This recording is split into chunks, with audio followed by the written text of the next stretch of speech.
welcome to another series of our popular webinar, which is Invest Nest. Today's topic is going to be on 2 hot businesses with trends under discussion. My name is Samta. I will be your moderator for today's event, and on behalf of Kalkine Media, I'm pleased to welcome our esteemed speaker from the leadership team of the top ASX listed players, K2fly and Citigold Corporation, and our refined and inquisitive audience of potential investors. Now, market swings are keeping the investors on their toes amid economic rebound and bond yield mania. The value versus growth stock debate is never ending, but recent advances of value companies are signaling a significant tide change. Now, given the current value versus growth debate, insights from the industry experts can be valuable. So today with us, as I mentioned before, we have 2 honored presenters. From K2fly, we have Mr. Brian Miller, who is the CEO, and from Citigold, we have Mr. Mark J. Lynch, who is the executive chairman, to share the insights on the business vision, strategy, and the latest achievement from their respective businesses. I would request all the panelists to mute your devices before we begin, and you may unmute yourself during the course of business presentation. As we discussed before, the business presentation will be for 15 minutes by each individual speaker and will be followed by 5 minutes of Q&A round.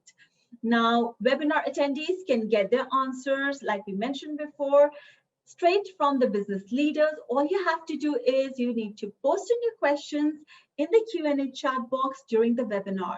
Now, same will be taken by the respective business leaders post their presentation.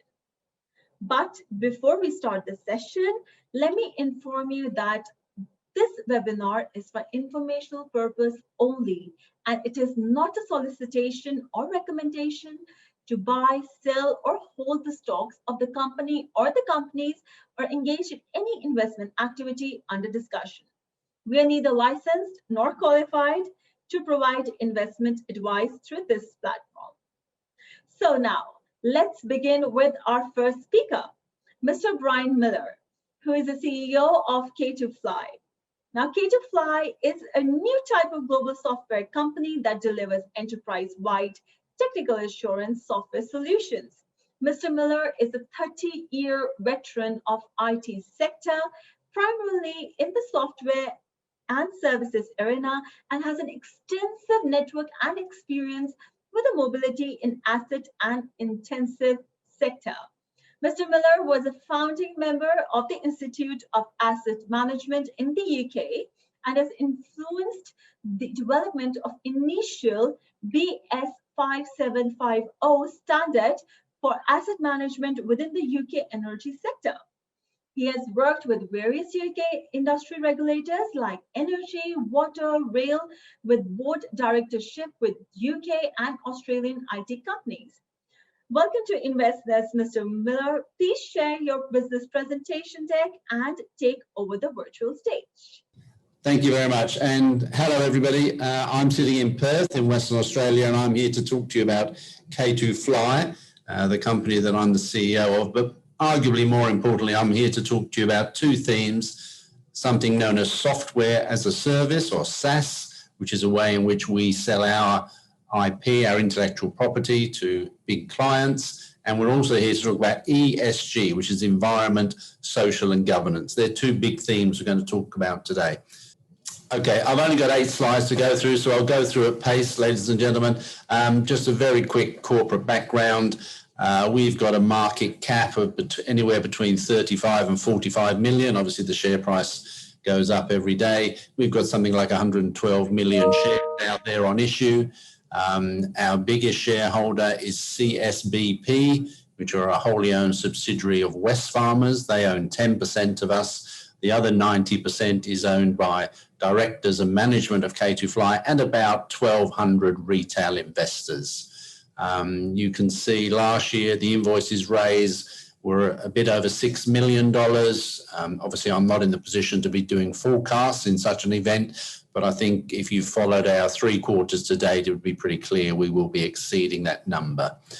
Cash at hand at the moment is about 1.5 mil, and there's about 1.5 mil in receivables from tier 1 clients. Share price goes up and down, but we're in the ballpark of around that sort of 40 million market cap. And a few more slides here. We're very interested, people in the software as a service game are interested in 2 metrics. One is called TCV, or total contract value, and one is called annual recurring revenue. The graph on the top left is talking about TCV. That might be where you've done a 5-year deal with a client, so you multiply the license fee by 5. And you'll see that as of basically January 1, our TCV has grown more than 56%. That's the orange color lines there. And below that is the blue. If you go to the graph on the right of that, that is sort of expanding that blue line. That's the annual recurring revenue. So that's the money we get sent all the time. That's an annuity revenue where people are paying you money, sending you checks on a monthly basis. And again, you can see that graph is going quite nicely. We're on the 3 million mark now as we've just completed the last quarter. And then finally below that, the graph is showing quarterly invoicing. I won't go into all the details, but Q3 and Q4 are traditionally our best quarters. We've just done a record quarter for Q3, above 2 million, and we could imagine that the score for Q4 will be pretty good as well. Okay, so where does that come from? What is K2fly? Well, K2fly provides enterprise software that delivers against this thing called ESG. And ESG, I'm sure most of you have seen, if you would have looked in the Australian this morning, just as a for instance in the business section, front and center is ESG. This is the idea that organizations, irrespective of industries, really have to do more in the green world. They have to do more to represent themselves in a different light. So people who have invested in K2fly would find our shareholders get exposure to the global resource sector, and in particular to the big miners. We're typically talking tier 1 and tier 2. We very much give shareholders an exposure to ESG issues because the software we provide is facing up to those challenges that our clients have. This software as a service technology, we're also bringing exposure to our investors in that area. SaaS technology is increasingly becoming a high margin game where there are good revenues to be made. And we've already, for a relatively young company, we've been going less than 5 years, we've already got some significant endorsement. So Wesfarmers are our major shareholder, but we've got some major partners. These names may not be household names to you, but they are in the technology space. SAP from Germany, Hitachi from Japan, and Esri from America. Okay, there has been in the last few years, and this is the trend I wanted to talk to you about today really, a fundamental change, a night and day difference in terms of value creation, or in the worst case scenarios, value destruction, particularly in the mining sector. So the traditional valuation over on the left-hand side was basically you find out what's the commodity price per ton or per ounce, how much have you got in the ground, you multiply them together, you have to report about the quality, and you come up with a number and people say, hey, that's fantastic, that's a really good ore body, let's go and dig it up and let's make some money out of it. And that was, that's been around for 100 years or more. However, thankfully, I would suggest for society, that mood, that method has changed somewhat. So now there is this ESG evaluation there where mining projects and companies' value is being increasingly affected by the quality of their governance and their disclosure on ESG risks. And the software and support that we supply helps cover at least these 4 big areas. You don't really need to know all of the details of them. Suffice to say, K2fly's exposure to this. A lot is about land access, how people are allowed to go onto different sites and do different things. There's the mine rehabilitation, which is typically when a mine is at end of life, and how are you going to return that area back to some habitable condition. The whole area of tailings and dams, which there have been some tragedies in recent times where dams have failed and people have tragically lost their lives. And then the big area about community and heritage, which is very significant in Australia and Canada and other places where First Nations people have a significant say. And I think we'd all be aware of the Rio Tinto issues that occurred in recent times, whereby some caves were damaged. And apart from the reputation loss, the issues surrounding people losing jobs, losing credibility has been really quite significant.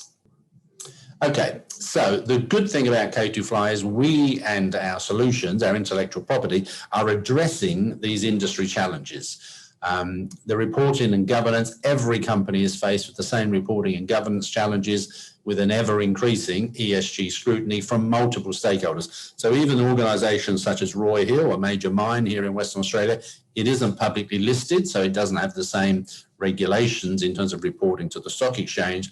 But nevertheless, there are lots of regulators, lots of industry groups who would follow what Roy Hill are doing, for instance, in the renewed energy space.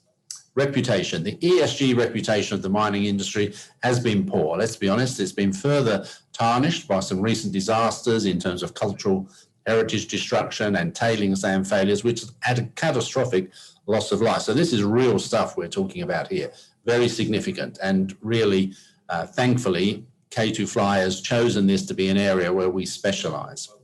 And then the disclosure demands. Mining companies are under increasing scrutiny to disclose more and more information to regulators, shareholders, ratings agencies, and to their external stakeholders, including their Indigenous partners, in order to maintain their social licence to operate. And there are senior figures within these companies now whose remuneration, whose bonuses, whose share option plans are linked to the performance they do in those sort of petals that you can see around the idea of the ESG. They're all significant factors, and some of the mining companies have come late to this game, but thankfully they're attacking it really quite aggressively now.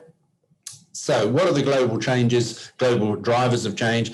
We know there's a finite amount of ore in the ground, so there's declining resources. We know that people are looking for increasing transparency, the expectations and the things they expect to happen around ethical investing have all increased, and there's a lot of sustainability reporting demands. If we had longer to go with this presentation, I'd speed you through some stuff, but the number of reports that the mining companies have to produce now in their annual report or in other things when they're reporting to stakeholders or regulators is extraordinary. 10 years ago, it was one or two.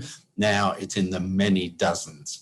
And capital is flowing more readily into sustainable assets. So the ESG, while obviously from almost an ideological point of view is a good thing to be doing anyway, funnily enough, the capital investment is going to those firms who can prove good ESG credentials. And certainly the Church of England pension fund last year, or perhaps it was the end of 2019, withdrew money from various mining companies because they disapproved or disagreed with the approach those mining firms had taken to dealing with tailings and dams, just as a for instance.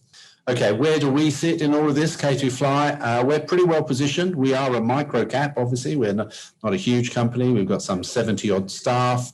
We're relatively small and agile, we hope. But we have done pretty well. If you look on the left-hand side of this table, we've got 4 of the big iron ore miners around the world: Vale, Rio, FMG and Roy Hill. We've got significant positions in there. We've got a product called Infoscope, which is in one of those circles you see there. And we've also got our R-Cube solution, and we've got a significant presence within the iron ore. Similarly, the top gold the major producer of gold in the world, we've got 5 of the top 10 there again, as measured by ounces: Newcrest, Anglo Ashanti, Newmont, Kinross and Goldfields. Good names who are taking our software and getting good benefit from. But for those people with an eye to the future, those people who are really looking to make a significant gain in an investment, this graph, this table is all important. I won't bore you with the details, but across the top of that table, there are 10 solutions, 10 pieces of our own intellectual property, which we supply to various mining companies. You've then got some of our clients, we've just put 8 up here because it wouldn't fit on the table otherwise, 8 mining clients going down the side, and the red areas, or the sort of pinky hashed out areas, show what those clients have got in different things. So as an example, Rio Tinto have got our resource inventory, our dams and tailings, our community and heritage solution, and drill tracker. There are therefore another 6 products, solutions, which they could make use of. And as you look across each of those mines, you can see what they've been doing. The beautiful thing there for me, certainly as the CEO of this company, is that there's a lot of grey boxes there which haven't been sold yet. Our ability to cross-sell, to land and expand those different intellectual property items, our different solutions, is really important. All of those clients that you see there started with only one of our solutions. So at the bottom, Vale and Roy Hill have only got one of ours so far. And clearly our plan is to grow that. Just as with FMG, they only had one of our solutions. We've now expanded that to 4, the same with Rio, and so on and so forth. So an exposure to K2fly potentially gives you an exposure to this SaaS, software as a service, the technology space, in very big tier 1 mining companies, and helping them deal with their ESG solutions, which are a huge problem and hugely important as those as companies. Just to finish off, conscious of the time, we're based in Perth. We have an office in North America and South Africa. We hope to continue to get clients around the world, but we are very well placed in an area, a topic that is super important to these tier 1 clients. I'll leave it there, Samta. I think we'll probably just about run out of time. That was an insightful presentation, Brian, and thank you so much. And, like you said, we are actually pleased to know about K2fly's vision and strategic direction for 2021. And I'm really glad to see that K2fly has partnered with the Keeping Place and Griffith University to deliver new cultural heritage solution to map ancient rock art in Cape York Peninsula. It is also interesting to know how the partners will deliver a new system for Aboriginal rock art and cultural heritage management in the sandstone country of Southeast Cape York. So we and Market are definitely looking forward to more such achievements of the business. So we have some questions for you in the Q&A chat box below, and let me read them out for you.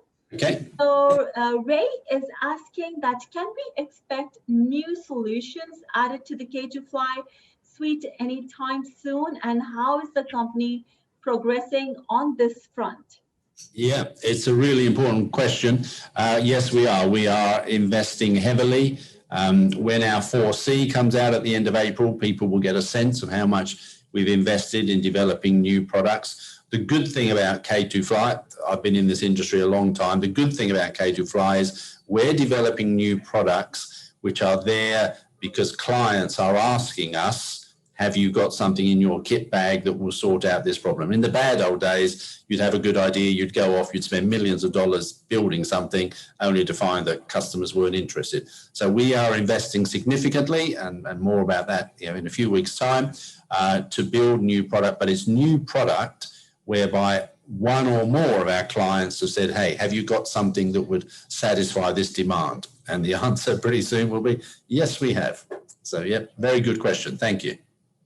Thank you for answering that, Brian. And James Jones has a really interesting question.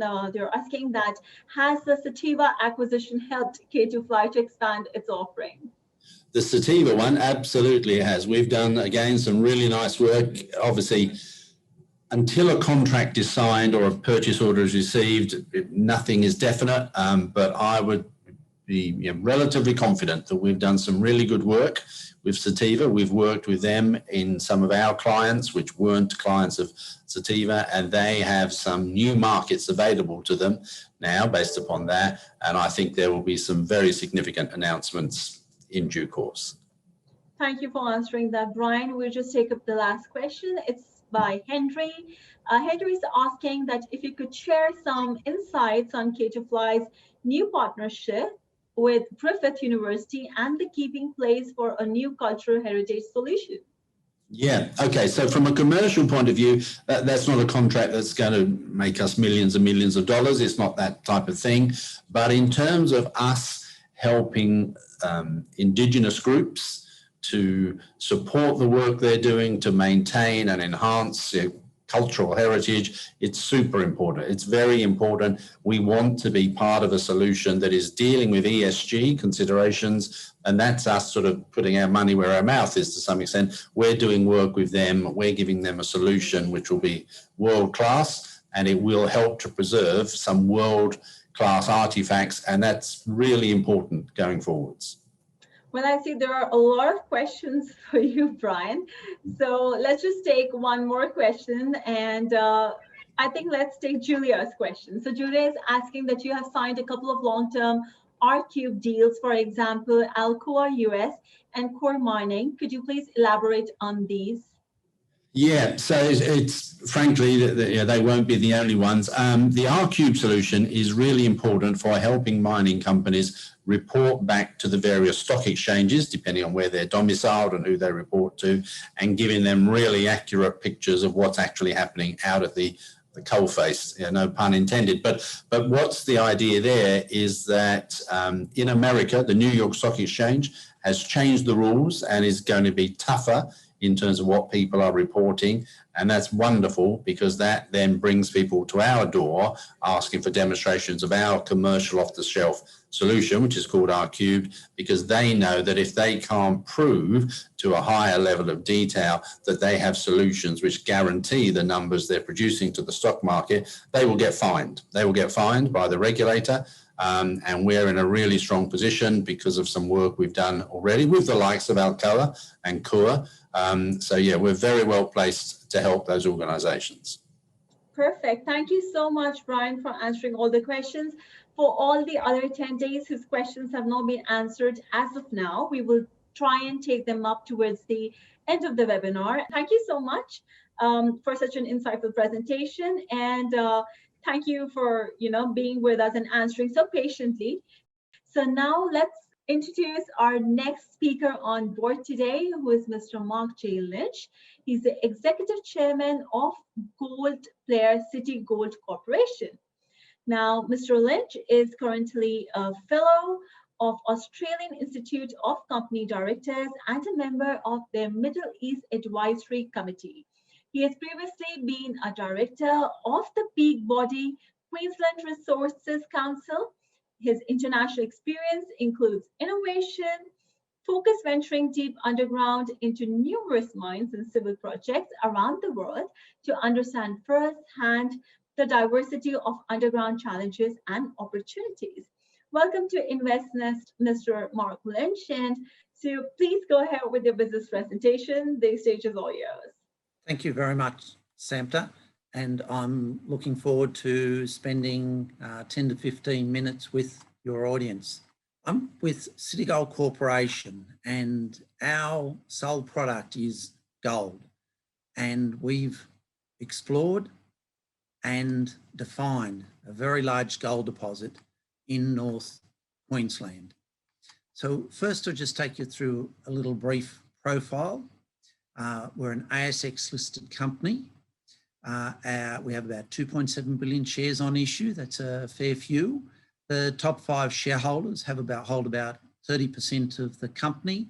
Market cap's a very modest 33 million at the current time. And we have audited net assets of $102 million. Myself, Executive Chairman, Samta has updated us, Greg Harding, our CFO, Dr. Sabasa Chaya on the board also. He is a metallurgical whiz and will be very useful for our new modern processing plant we'll be building. Mr. Foley is a barrister and legal advisor on the board. This is more the active team. Mr. Ford and Mr. Towsey both have tremendous long experience and know our gold field intimately. Jeff Brown, project manager, Noel Nan, company secretary, looks after all our compliance work. And then Dr. Richards, a whiz at not only the drilling, but also the geophysics. And Mr. Vigili has a background also in robotics. So our location up in North Queensland, we're about 130 kilometres from the east coast and at the town of Charters Towers.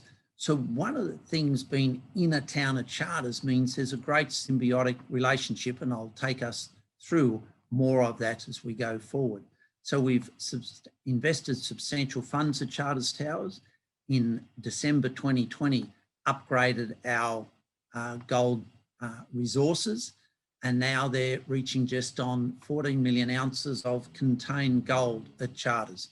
And I'll touch base a little bit more on that in the slides as well. Moving on. So we've done a lot of trial mining. So this particular project, we've not only obtained the mineral rights by a little bit of interesting happenstance a few decades back, where BHP and Homestake at the time held the rights over the whole gold field. Then there was a little glimpse, as one might say, they blinked, and we stepped in and were able to acquire the greater part of the central gold field that had historically produced 6.6 million ounces of gold. So our trial mining, we established at Charters Tower. So this is the central site here, which is only 2 kilometres from the post office. And that decline goes down. Here's an underground view of that decline. It's about 4.5 by 4.5. We've got major buildings established on the surface, our major core yard here. So our site here is where we've done all our trial mining and worked out how to work in harmony with the local community at Charters Towers. And as the points on the left show, we're currently in a financing stage to actually bring the mine into full-scale commercial production. The mineralisation ore bodies at Charters Towers are principally the major ones east-west. And as we can see on here, these light brown areas, that's where the past 6.6 million ounces at a quite incredible average grade of 38 grams to the tonne came from. So it's where we're working is extensions of the reef systems, along strike and down dip. So this shows the extent of the depths of drilling, but most of the area we'll be starting our early mining on is in the above 350 metre vertical depth. Our existing underground decline that was put in as part of the trial mining and to get the permits to operate at Charters Towers under the town, that's down just on 200 metres deep. So when we commence our mining, we will bring it into production in less than 12 months. The gold deposit is really well understood, especially by the consultants that have done the work for us over very many years. So this ore body, it's not something that's just a piece of paper or a computer system that's had some analysis done. There's been a bit of drilling done, and people have then made a lot of assessments as to what it's like to be underground. This goldfield was historically mined underground. It is an underground system. And so through our trial mining phases, we undertook through the noughts and the early part of the teens, gave first-hand real-world experience of mining this particular ore body. So this image to the left here, that's one of the reefs, what they look like underground. And this image represents a width of probably about 1 metre to 1.5 metres in width. So the mineralisation is very high grade, it's very visual. So from a mining perspective, when they're putting in the level drives prior to doing the stoping and ore extraction, it's very easy to see what is the mineralisation and the good parts. So very well understood geology from historic, from detailed drilling, over 1,550 significant intersections from our 358 kilometres of drilling. So there's been a huge amount of modern data collected in determining the size of the gold deposit and the 14 million ounces at an average grade of 14 grams to the tonne.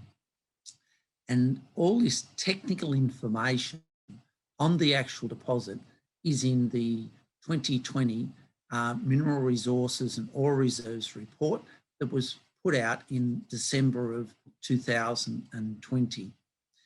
And all these images are actually out of that very, very detailed and nearly 200 pages thick technical document.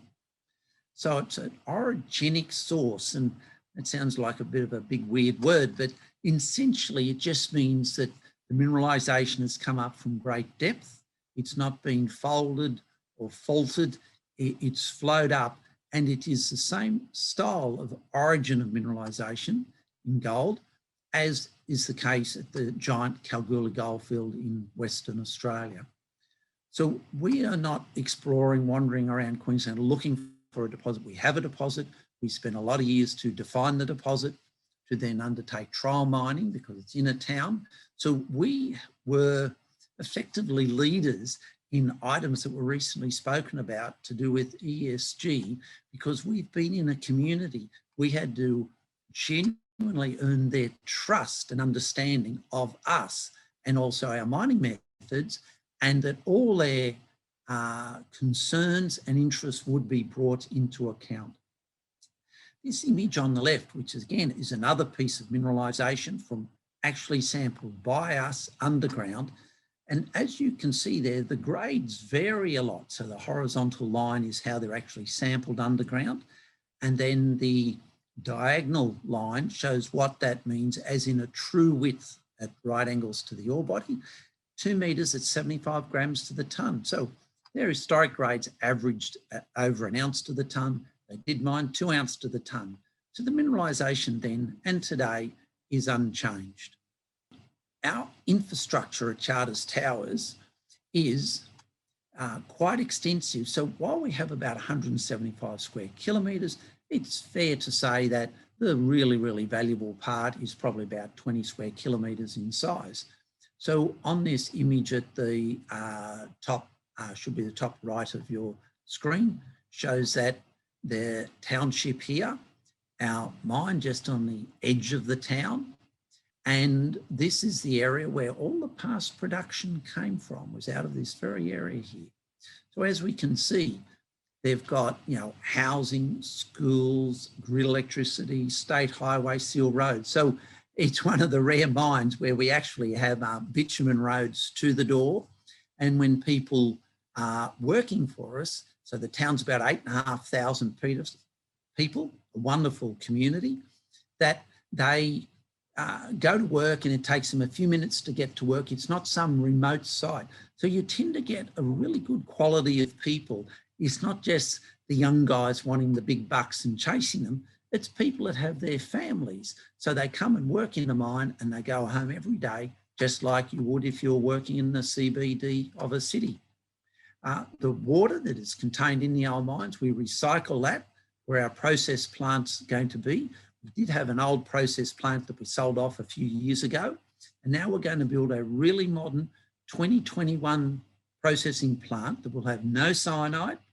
It is all just using very, very high-tech sorting equipment. So, society's moved on. They want things done in an environmentally friendly way. And we've been working for many, many years to actually research and understand how that can be done. It's a little bit like how we operate in the town. Our surface area we use for the main site that's going to be all the men and materials go down and come up from, it's less than 2 hectares. There's no mines that are less than 2 hectares. Ours will be that on the surface, and we've been doing it, and that's how we earned the trust of the community. So the main water supply, the Burdekin River here, we're about 80 to 90 metres vertically above that, so flooding is never an issue. This shows one of the trucks that was hauling our ore when we were processing previously. Main grid electricity railway line runs all the way from the Isa, all the way out Mount Isa into Townsville, and a huge number of goods move there. Then the town actually has an airport that was built during the Second World War, and so it's a first-class airport, although we don't have scheduled flights there at this time. So when we talk about working with the town and ESG issues, here's an image taken some years back, and this is us. Charters Towers Gold is our wholly owned subsidiary that we operated Charters Towers through. And here's on what was one of the country music festival days. And this is some of our gear, big drilling machines on the back of this truck, big, huge, 50-ton loaders and machinery with our people parading through the town. So this is all during our trial mining period, where we are such an integral part of the community they know and understand and trust us as a company that we've shown we do the right thing by the community. And the great benefit is everyone benefits. So the town is the great benefactor from our operations. That's where the people's money gets spent. They go home there, they buy their home, rent their home. And so this symbiotic relationship, it's truly quite unique. And I do not believe there is anything like it anywhere in Australia and possibly in the world. So this strong community connection means that it's of a benefit to the mine. We can adapt and use the community infrastructure, and it then benefits the town because most of the commercial benefits flows directly into the community and the people that live there. So where are we at? So at this stage, the mine, we've been through the exploration, getting the tenure granted, doing the evaluation and the development stage. So the trial mining's completed. All the unknowns are now known. So we are going through the commercial production stage. So we're currently going through a financing phase to raise the capital to build the mine and bring it into full-scale commercial production. And as it's been set out in technical report, the capital requirement's about $100 million. And we believe we will have that completed and be able to move into commercial production. This image here at top is actually pouring gold bars up at Charters Towers. Again, it's us. And here's another sample of the underground decline. Very good rock, very strong rock, and therefore a great place to be mining. Historically, the hard granite was largely a nightmare to mine from an unmechanised perspective. Then, so just to sum up where we are, we've got a very, very large gold deposit. It's been defined and published in the report in 2020. So the goldfield is a proven giant. It's got a big history, a big mining history. Then there was a big hiatus, and then our trial mining, and then another little hiatus from going through the funding process. And we believe we will be back mining there very, very soon. And the project it's got its environmental permits, its mining rights. It literally is, we can start tomorrow on site at Charters Towers. And thank you for listening. Thank you so much, Mr. Lynch, for this insightful presentation. And I'm sure our audience really enjoyed your business presentation today. And while appetite for gold by investors is under the spotlight, we hope that Citigold achieves its aim to 300,000 plus ounces per annum ultra low cost gold producers in the next 5 years and is able to return substantial profits to its shareholders. Okay, so we have some questions in the Q&A chat box for you. Let me read them. So the first question is by Ted. So Ted is asking that how is Citigold placed among other gold mining and exploration companies to create shareholder value? A very good question. I believe so. We are just focused on this deposit at Charters Towers. And as we said in our mission statement, our plan is to return the profits to shareholders. We're not going around trying to buy up a whole bunch of mines. So the go forward cash flows show that, and reported in the 2020 technical report, operating costs will be around $500, 550 Aussie, so about 400 US per ounce. So there can be very, very substantial cash surpluses. And as we state, they're to be returned to shareholders. So as in a potential for growth in our recognised value at the moment, I believe there is a very, very substantial upside for our shareholders. Certainly. And we have another question that's by Nick. Nick is asking that what is your mid to long-term view on gold prices? And are we going to see another such price rally of 2020 in near future? Well, gold is an asset and it also works like a currency. It actually trades very much like, for example, the US dollar. So gold has stood the test of time, and the world at the moment has got a lot of financial problems, debts getting created, it seems almost monthly, by the trillion around the world. So gold has been a store of value since time immortal. So going forward, gold has the potential, and some other analysts and that have said that it should go to 5,000 US per ounce over time. So where we are right now, there is a lot of money to be made from our mining operations, and therefore going forward, if the price is higher, that just means there's more money should flow to our shareholders. Certainly, I totally agree that gold is a cash which has been there for years and years. We all have been investing in gold. So that's a readily available cash at any point of time and at any time of crisis. With that, I'm going to ask you a third question, which is by Robert. Robert is asking that what will be the split of $100 million capital cost between equity and debt? What is the anticipated timing? All right, well, that question's a little tricky because I can only go as far as what we've stated publicly.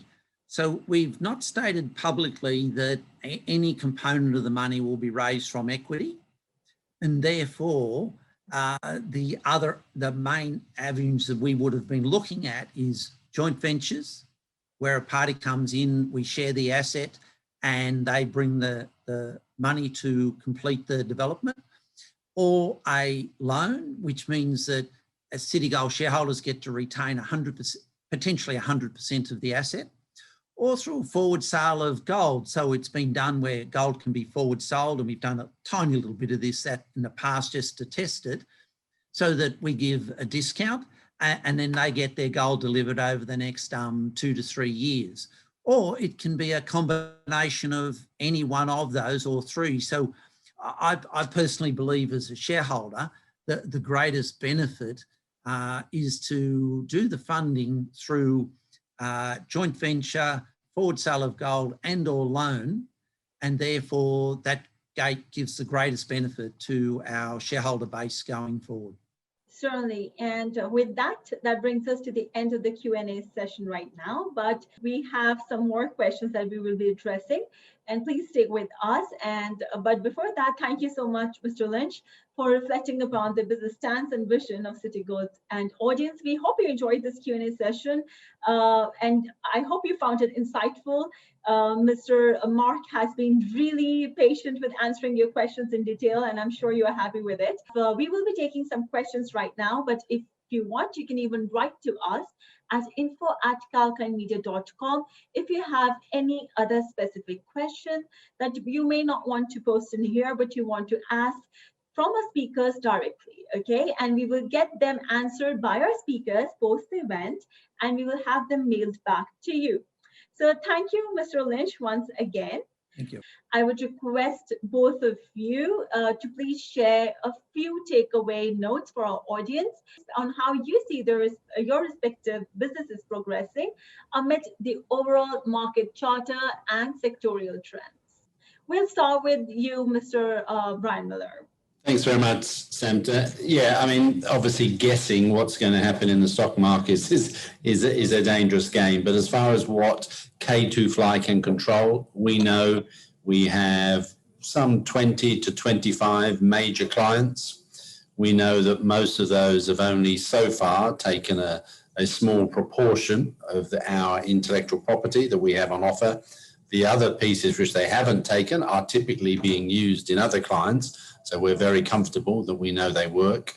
And we're in a position where, thankfully, the ESG message, as Mark was just referring to in his example there, has been received loud and clear now. We perhaps 2 years ago, 5 years ago, 10 years ago, maybe that wasn't the case, but it is absolutely front and center. Every day in the Australian Financial Review or in the Australia, it is a very hot topic, and I think everybody pretty much gets that now. So we've invested in that space. We've got ourselves some very good solutions, which we know our clients are satisfied with. So I think, again, without making forecasts, the only way is onwards and upwards, and you will continue to see K2fly grow in the months and years ahead. Thank you so much, Brian. And I'm not letting you go right now because we do have Okay. some unattended questions. Okay. I'm just going to quickly take some of them. Sebastian also has a question for you, Brian. Sebastian is writing that it is an interesting talk. Do you provide any software for mine planning and mine design? The answer today is no. That's all I can say on that matter. Okay, so would you be having something like that in the future? Would you consider? I couldn't possibly say, Samta, but you know, when we've done acquisitions in the past, we've done acquisitions of other smaller companies, and we've always acquired them in an adjacent space, complementary to what we already do, and that could be an area of interest, you would imagine, to some of our big mining clients. Sure. Okay, we also have a question by Jack McKenna. Jack is asking, is diversification out of a highly cyclical market being considered? Yeah, so I think we're talking about a cyclical business. Mining in Australia goes round and round. It has peaks and troughs. So yes, you have to be aware of that. Again, I have to be careful what I say here because of the rules and regulations, but you might see in the future that some of our clients could perhaps be more in the oil and gas sectors. Now, oil and gas at the moment isn't a sector that's doing fantastically well, but of a cyclical nature. Maybe that will come back to the fore in the future. So yes, we're aware of it. We keep our focus on it, and we try to ensure that the stuff we're providing is mission critical to the ore providers, to the mining firms, but by also getting into the oil and gas space, and more of that later, I think we're in a good position to hedge our bets. I'm just going to take one more question. It's by Grace. Grace is asking, how is the Decipher acquisition crucial for the company, and how will it help the mining businesses? Yeah, that's a really good question. So we only concluded that acquisition last Wednesday, so that's pretty hot stuff. Here we call that Decipher. Decipher were previously owned by Wesfarmers, or a subsidiary of Wesfarmers called CSBP, and they had invested heavily into the technology, like really well. They'd built some really good technology, but at a corporate level, Wesfarmers decided they weren't a technology company. They make a lot of money out of Bunnings and Office Works and things of that nature, so they decided they weren't in the IT space, which was great for us because we were able to acquire their solution, which had some fantastic investment in. It's got some incredible capabilities, a lot to do with the sort of tailings and dams and that ESG focus again, but it's got some other things as well in terms of mining rehabilitation and how you put things right again. But again, it's adjacent, it's in the ESG space. It is a superb product. It's ridiculously good. And we've had some very positive feedback from some of our existing clients when we've gone in and shown them this new kit. And again, I would confidently predict, without making any forecasts, that in the near future you might see some announcements in relation to how well Decipher is doing for us. But it's a huge thing for all of the mining firms now, and it's front and center. Definitely, we're looking forward to that, Brian. And can I please have Mark back with us to share some closing notes and some takeaway notes? Thank you, Mark. Could you please share some of any closing notes, some takeaway notes? Just wanted to say that, you know, what Brian and K2fly are doing, it's such an important part. And I think as that goes more, I think there'll be quite a big evolution in mining and the way it's done. There's going to be a lot more effort put into doing things, you know, smarter. There's been huge changes in technology over the last 10 years, especially. So the work was going on before, it's starting to get traction. So, you know, the efforts, what he's doing and, you know, really trying to make people track what they do and how they do it, you know, it's a very, very important thing to do. And it's a little bit like in mining and gold, there's a big effort by the World Gold Council to make sure that gold is mined in a socially responsible way, that people aren't being exploited, that it's not being used for the wrong reasons. But, you know, there's a few countries in the world that, for example, India and China, it's almost part of their culture going back a long way. And as a result, I think more and more of the world will start to engage with gold because it seemed to be something reliable for the future. And also it's portable, real estate, many of these assets, they're all very good. But, I personally believe that, there's always a niche for things that are a little bit more portable. So, our mining, what we do in Australia, everything has to be done in this country, to what you call totally first world standards.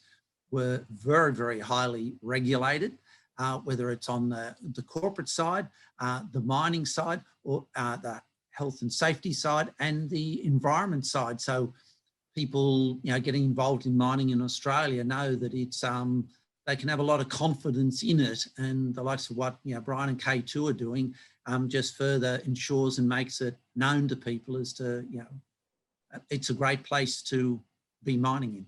We have a couple of questions for you as well. So let's begin with Sibase's questions. I'm just going to club two questions into one and just make it easier for you.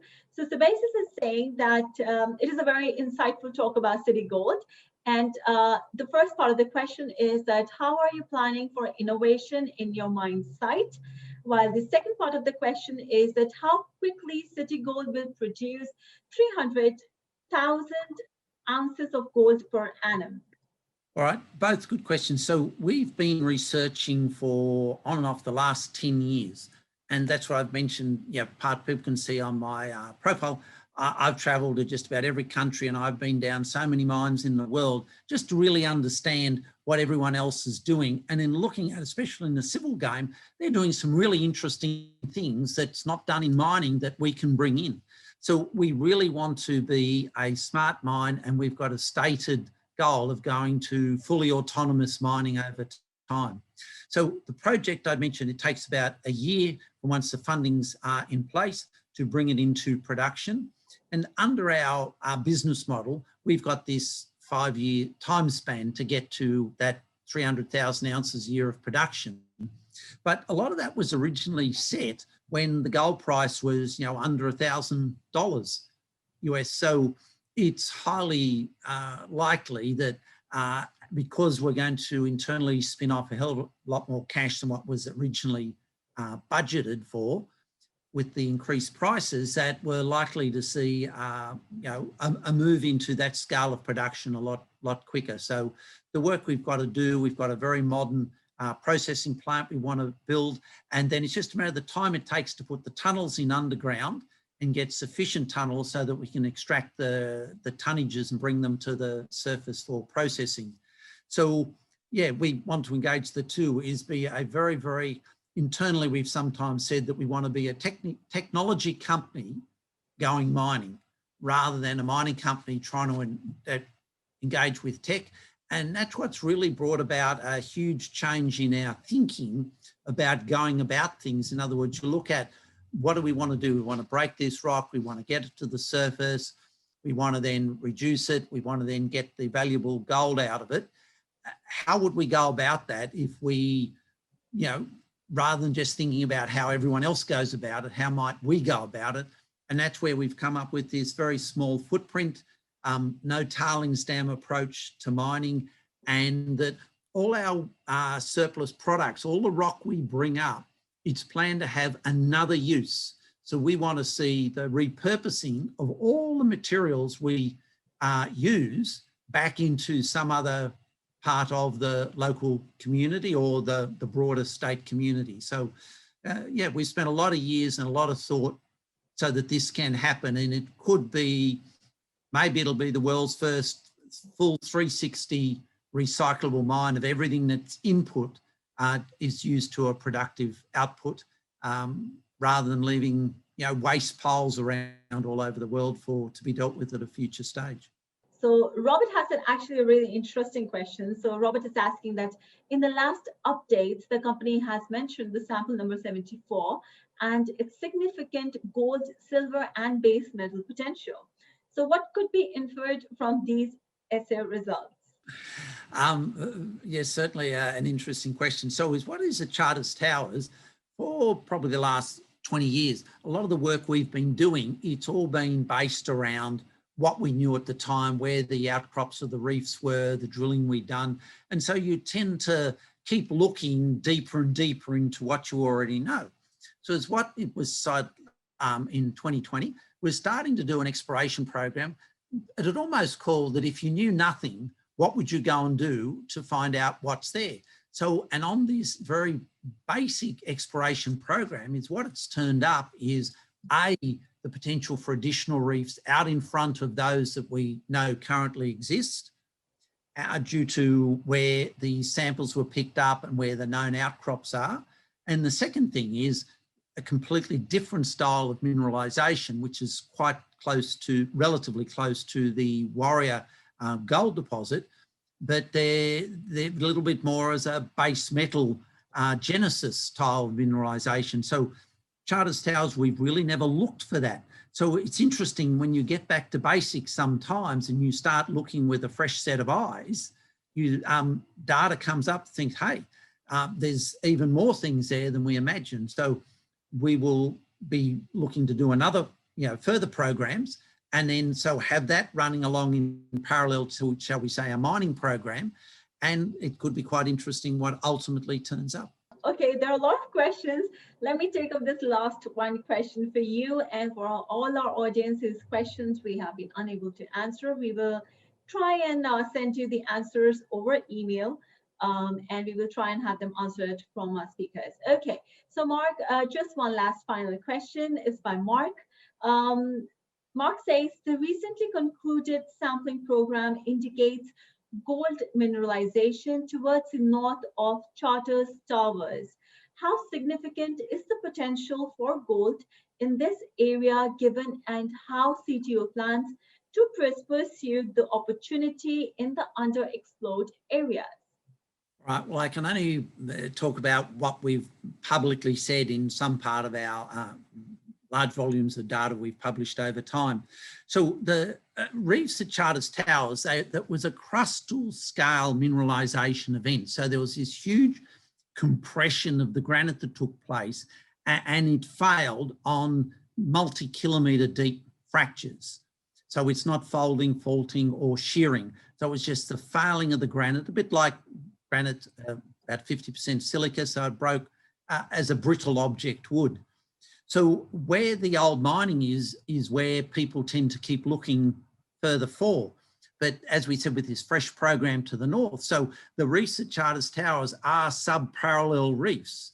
So it's quite logical there can be further reefs to the north of the known main system, just as. So there's a lot of sub-parallel reefs behind the central, out to Warrior. They occur about every half kilometre to 1 kilometre distance.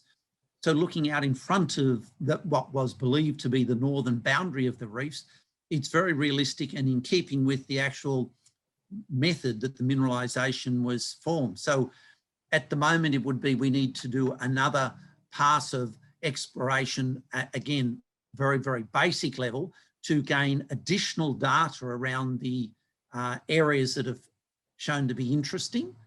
And then, depending on the outcome of that, maybe there's some drilling, there's the usual kit of exploration things. So keep in mind, we already have a huge gold deposit and we want to unlock the value in that. So it's probably fair to say that 90% of our effort is going to be on what we getting into production and starting to get returns for our shareholders. But there will be a bit that is looking at, hey, is this thing even bigger than what we currently already know? Thank you so much, Mark and Brian, for answering all the questions so patiently.